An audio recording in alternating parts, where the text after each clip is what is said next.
नमस्कार दोस्तों, स्वागत है जी आपका पीजीटी के इस लेक्चर के अंदर, जिसमें हम आज करेंगे जी हिस्ट्री के क्वेश्चंस। और हिस्ट्री के अंदर स्पेसिफिकली हम आज दोस्तों करेंगे मॉडर्न हिस्ट्री के इंपॉर्टेंट क्वेश्चंस। ठीक है जी। तो मॉडर्न हिस्ट्री करने से पहले मैं थोड़ा सा आपको दो तीन चीजें जो है वो बताना चाहता हूं कि हिस्ट्री के अंदर हमेशा थोड़ा सा एक टिप कह लीजिए इसे या कुछ मर्जी कह लीजिए, हिस्ट्री के अंदर हमेशा जो है मॉडर्न हिस्ट्री की वेटेज ज्यादा रहती है। ठीक है जी। और मॉडर्न हिस्ट्री के अंदर भी 1885 से लेकर 1947 तक का जो टाइम पीरियड है वो सबसे इंपॉर्टेंट टाइम पीरियड है एज पर एग्जाम्स। ठीक है। सो ये 1885 कांग्रेस की फॉर्मेशन से लेकर इंडिपेंडेंस तक 1947 तक का जो समय है ये सभी एग्जाम्स के लिए बहुत ज्यादा इंपॉर्टेंट है। जब हम मॉडर्न हिस्ट्री की बात करते हैं, फॉर एग्जांपल अगर मॉडर्न हिस्ट्री के कहीं से 8-10 क्वेश्चन पूछे जाएंगे तो उनके अंदर से मेजॉरिटी ऑफ क्वेश्चन जो होंगे वो इसी पीरियड में से आएंगे, क्योंकि मैक्सिमम जो चीजें हैं वो इसी पीरियड के दौरान जो है हुई है, फ्रीडम स्ट्रगल या मॉडर्न हिस्ट्री के पीरियड के अंदर। ठीक है जी। तो आज का हमारा जो लेक्चर है वो मॉडर्न हिस्ट्री का लेक्चर है, जिसके अंदर हम आज मॉडर्न हिस्ट्रीज के कुछ अच्छे क्वेश्चन देखने वाले हैं, अच्छे क्वेश्चन। ठीक है जी। तो शुरू करते हैं आज का हमारा जो लेक्चर है, जिसके अंदर हमारा पहला जो क्वेश्चन है वो है कि ड्यूरिंग द राइन ऑफ हुम Indian national Congress band and 1,20,000 persons were arrested. किसके शासनकाल के दौरान भारतीय राष्ट्रीय कांग्रेस पे प्रतिबंध लगा दिया गया और 1,20,000 से अधिक व्यक्तियों को गिरफ्तार किया गया। ठीक है जी। लॉर्ड रीडिंग के समय में, लॉर्ड इरविन के समय में, वेलिंगटन के समय में या लिंगदो के समय में। ये सारे कौन है? गवर्नर जनरल्स हैं। ये सारे गवर्नर जनरल्स हैं। इन सारे गवर्नर जनरल्स में से बताना है कि किसके समय में कांग्रेस के ऊपर बैन लगा और 1,20,000 लोग जो है उनको अरेस्ट कर लिया गया। आंसर क्या है हमारा दोस्तों इसके अंदर से? सी, लॉर्ड वेलिंगटन। लॉर्ड वेलिंगटन के समय में कांग्रेस के ऊपर प्रतिबंध लगाया गया और 1,20,000 के करीब लोगों को जो है गिरफ्तार किया गया।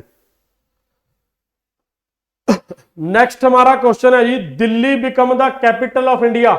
दिल्ली जो है वो भारत की राजधानी कब बनी? 1910, 1911, 1916 या 1923 में। ठीक है जी। दिल्ली जो है भारत की become the capital of India कब? 1910 में, 11 में, 16 में या 1923 में। आंसर क्या है दोस्तों हमारा? बी, 1911 में। 1911 में। ठीक है जी। इससे पहले कलकत्ता कैपिटल थी। कलकत्ता जो है, कलकत्ता कैपिटल थी इससे पहले। ठीक है जी। कलकत्ता जो है वो कैपिटल थी। और ये हुआ किसके समय में? हाँ जी, ये किसके समय में हुआ? कुछ इंपॉर्टेंट और भी इस पीरियड के आसपास जो है चीजें हुई। हाँ जी, ये हुआ हार्डिंगे 2 के समय में। हार्डिंगे 2 के टाइम पीरियड में ये हुआ। ठीक है जी। चलो आगे चलते हैं। Next, in which of the following years was the all India Trade Union Congress formed in Bombay. निम्नलिखित में से किस वर्ष में बॉम्बे में अखिल भारतीय ट्रेड यूनियन कांग्रेस का गठन किया गया? 1945 तक जब ये पार्टीज की लाइन पर चलती थी, जितनी भी ट्रेड यूनियंस थी पार्टीज की लाइन पर चलती थी, तो all India Trade Union Congress, जिसे AITUC कहते हैं, उसका गठन होता है बॉम्बे में। गठन कौन करता है? NM जोशी। पहले प्रेसिडेंट कौन थे? लाला लाजपत राय। लाजपत राय। समय क्या था जी? 1920। सी इसका आंसर है 1920। 1920 All India Trade Union Congress जो है, सी इसका करेक्ट आंसर है। ठीक है जी। Next, during the Indian freedom struggle who of the following raised an army called Free Indian Legion. भारतीय स्वतंत्रता संग्राम के दौरान निम्नलिखित में से किसने फ्री इंडियन लीजन नामक एक सेना का गठन किया? फ्री इंडियन लीजन नामक एक सेना का गठन किसने किया? फ्रीडम स्ट्रगल के दौरान? लाला हरदयाल, रास बिहारी बोस, सुभाष चंद्र बोस या वीडी सावरकर? आंसर क्या है दोस्तों हमारा इसका? हाँ जी, सुभाष चंद्र बोस, सी। इसका आंसर भी है क्या हमारा? C, Subhash Chandra Bose. C is the correct answer. ठीक है, आगे चलते हैं। Next, who was the viceroy of India at the time of Jallianwala Bagh massacre? Jallianwala Bagh हत्याकांड के समय भारत का वाइसरॉय कौन था? Lord Curzon, Lord Hardinge, Lord Chelmsford या लॉर्ड इरविन? अब जलियांवाला बाग हत्याकांड होता है जी 13 अप्रैल 1919 को। 13 अप्रैल 1919 को जलियांवाला बाग हत्याकांड होता है। तो जलियांवाला बाग हत्याकांड में वाइसरॉय कौन था? 1916 से 1921 तक किसका कार्यकाल था? लॉर्ड चेम्सफोर्ड का। लॉर्ड चेम्सफोर्ड का टाइम पीरियड था 1916 से 21 तक।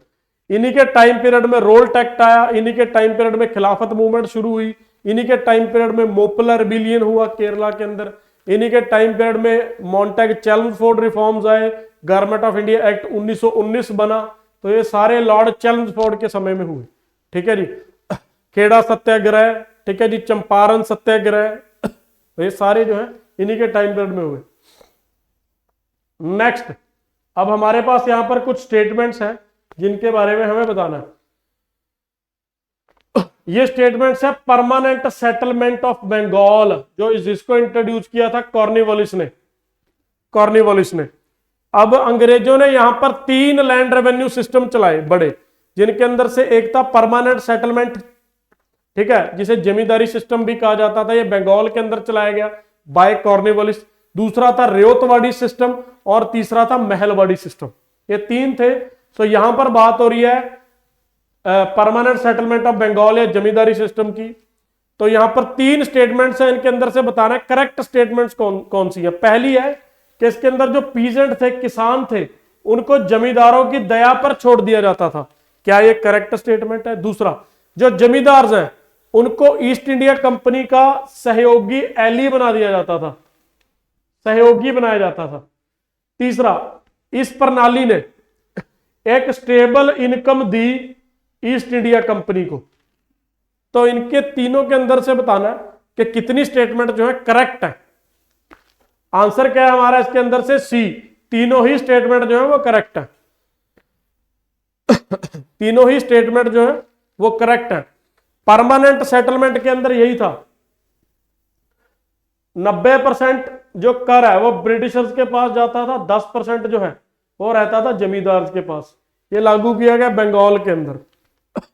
ठीक है, रेवतवाड़ी में सीधा रेवत के साथ डील करते थे, किसान के साथ फिक्स कर लेते थे लॉन्ग टर्म के लिए जो है रेंट। तीसरा था महलवाड़ी विलेज, जिसके अंदर एक ग्रुप ऑफ विलेज या विलेज के साथ टैक्स फिक्स करते थे।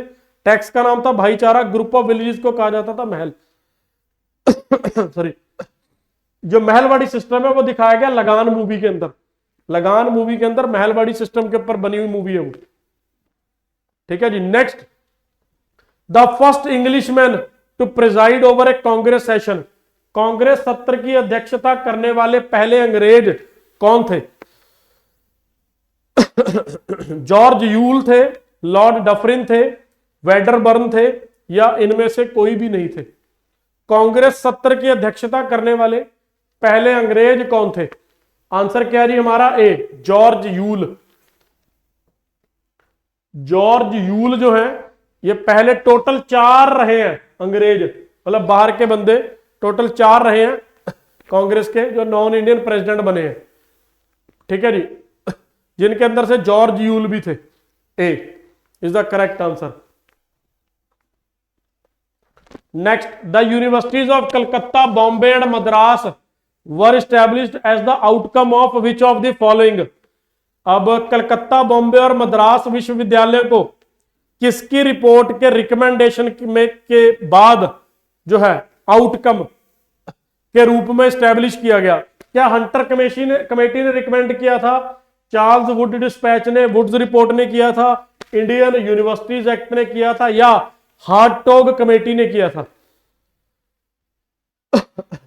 या हार्टोग कमेटी ने किया था? हाँ जी, आंसर क्या है जी हमारा इसका? B, Charles Wood Act. ठीक है जी, जिससे 1857 में ये 3 यूनिवर्सिटीज जो है इस्टेब्लिश की गई। इसको बुलाने वाला लॉर्ड डलहौजी था, बट ये इस्टेब्लिश बाद में की गई। ठीक है, कैनिंग के टाइम पीरियड में, 57 में कैनिंग के टाइम पीरियड में इस्टेब्लिश की गई वुड्स रिपोर्ट के बेस पर। ठीक है जी, next, Gandhi Irwin pact was signed on which date? Gandhi Irwin pact जो है वो किस डेट को साइन किया गया? 5 मार्च 1931, 5 मार्च 1932, 16 अगस्त 1931 या 16 अगस्त 1932? गांधी इरविन समझौता जो है वो किस डेट को साइन किया गया? आंसर क्या है जी हमारा? 5 मार्च 1931। आंसर क्या है जी हमारा? 5 मार्च 1931। 5 मार्च 1931 को जो है गांधी इरविन पैक्ट जो है वो साइन किया गया। Next, the extremist of Indian national Congress.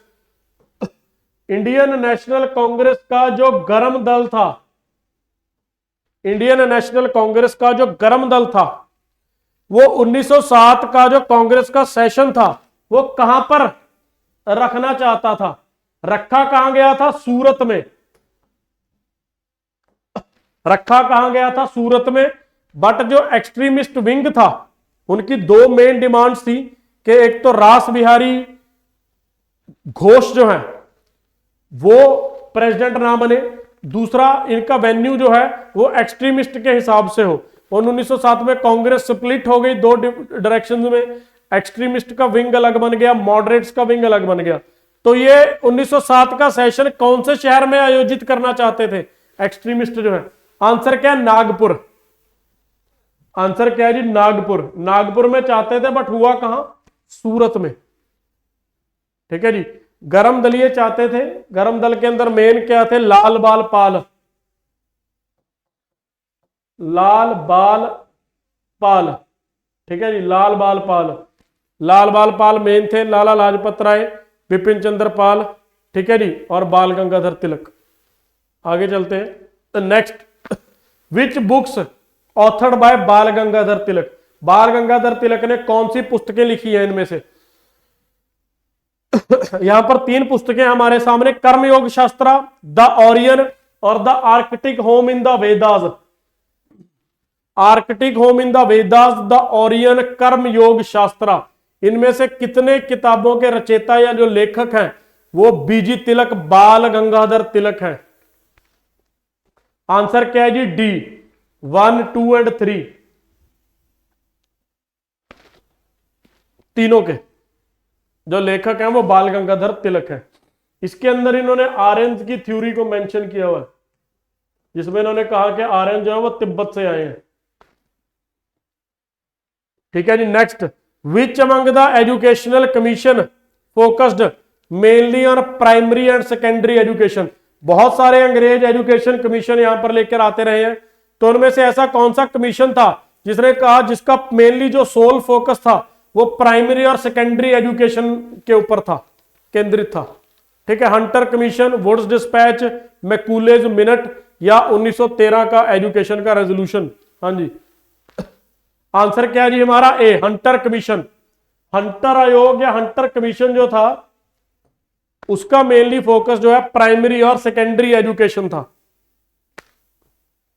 Next, Eden gardens of Calcutta was named Eden after the name of A sister of which of the following governor general of India?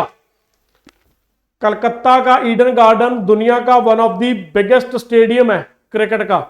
ठीक है जी, तो वो किस गवर्नर जनरल ऑफ इंडिया के बहन के नाम पे रखा गया? बेसिकली 2 सिस्टर्स थी, वो 2 सिस्टर्स थी, उनमें से एडन के नाम पर रखा गया। आंसर क्या है जी? C, Lord Auckland. Lord Auckland. Lord Auckland. ठीक है जी, next, Congress ruled lasted for how many month after the formation of ministries? जब गवर्नमेंट ऑफ इंडिया एक्ट 1935 के हिसाब से पहली बार इलेक्शन हुआ, कांग्रेस ने मिनिस्ट्री बनाई, उसके बाद उन्होंने रिजाइन कर दिया। क्यों? कि बिना पूछे हुए वर्ल्ड वॉर के अंदर दूसरी में इंडिया को शामिल कर लिया गया, तो उन्होंने रिजाइन कर दिया। वो कितने महीने राज करने के बाद, जो शासन करने के बाद कांग्रेस ने रिजाइन किया? आंसर क्या है? 28 महीने के बाद। 1939 में किया, ठीक है, 28 महीने के बाद। Next, who among the following was the first women in the British Empire to receive a BA degree? अब ब्रिटिश जितना भी एम्पायर था उसमें बैचलर ऑफ आर्ट्स की डिग्री पाने वाली पहली महिला कौन थी? भारतीय महिला।